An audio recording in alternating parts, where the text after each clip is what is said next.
भूल जाते हैं लोग। किसी भी समाज को आवश्यकता पड़ी सबसे पहले खड़ा मिलता है। खाली मेरा टाइम ही खराब करना चाहते हो तो 51 का हो गया। बहुत बड़े संघर्ष की आवश्यकता है। बाड़मेर में आरएलपी को खत्म कर दिया। जिन्होंने राष्ट्रीय लोकतांत्रिक पार्टी को तोड़ा सड़क पर टोल देंगे, पुलिस के डंडे खाएंगे, फिर भी वोट उसी सरकार को देंगे। और यहाँ के जो समीकरण थे मेरे भाई, बयानों पे मत जाओ।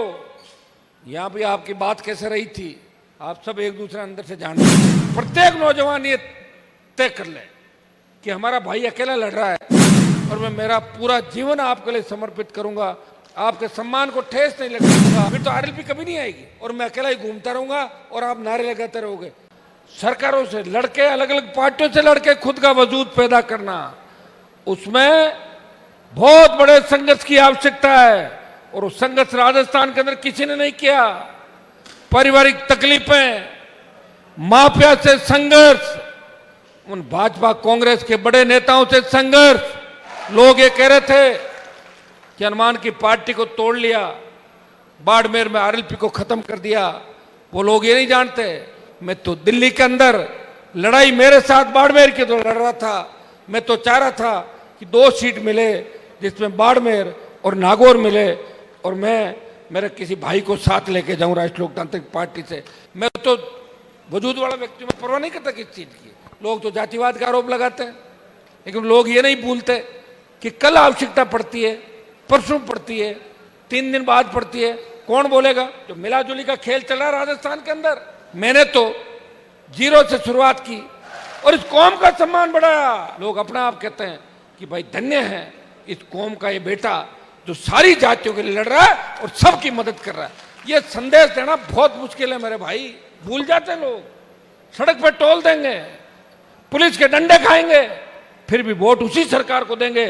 एक बार कांग्रेस और एक बार भारतीय जनता पार्टी। अगर आप चाहते हो कि लड़ाई को मजबूत करना है और राजस्थान में व्यवस्था बदलनी है, खाली मेरा टाइम ही खराब करना चाहते हो तो 51 का हो गया और 4 साल बाद 55 और उसके बाद 10 साल वैसे नहीं कि लड़ाई लड़ी, उम्र भी तो डलती जा रही। मुझे पूरा भरोसा है कि 4 साल बाद हजारों लाखों तादाद में मतदाता और जुड़ेंगे, जो नए बच्चे बड़े हो रहे। जिन्होंने राष्ट्रीय लोकतांत्रिक पार्टी को तोड़ा, जिन्होंने तेजाजी महाराज की उस आशीर्वाद से बड़ी पार्टी को तोड़ा, कांग्रेस को उसी दिन श्राप लग गया। और यहाँ के जो समीकरण थे मेरे भाई, बयानों पे मत जाओ। यहाँ भी आपकी बात कैसे रही थी आप सब एक दूसरे अंदर से जानते हो। आपका कप्तान बहुत मजबूत है, वो अंतिम समय तक लड़ेगा, प्रयास करेंगे, आप चिंता नहीं करें।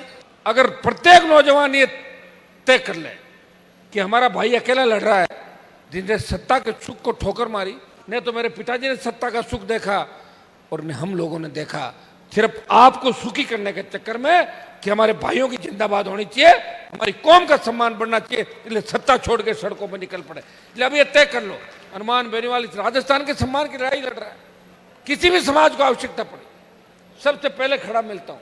आपने हमेशा मुझे संघर्ष करते हुए देखा। मैं आपको विश्वास दिलाता हूं कि आपको नए नेता भी दूंगा, नए मजबूत योद्धा भी दूंगा और मैं मेरा पूरा जीवन आपके लिए समर्पित करूंगा, आपके सम्मान को ठेस नहीं लगने दूंगा। 28 में राजस्थान के विधानसभा के चुनाव के अंदर दमखम दिखाना है, कुछ तो हिम्मत करो हमें देख के। और इस लड़ाई में इस बार ये मत कहो कि साहब हमारे बाड़मेर से तो ये उम्मीदवार लड़ रहा है, आप इसका ध्यान रखना, आरएलपी को छोड़ो, इसके साथ हो जाओ, फिर तो आरएलपी कभी नहीं आएगी और मैं अकेला ही घूमता रहूंगा और आप नारे लगाते रहोगे।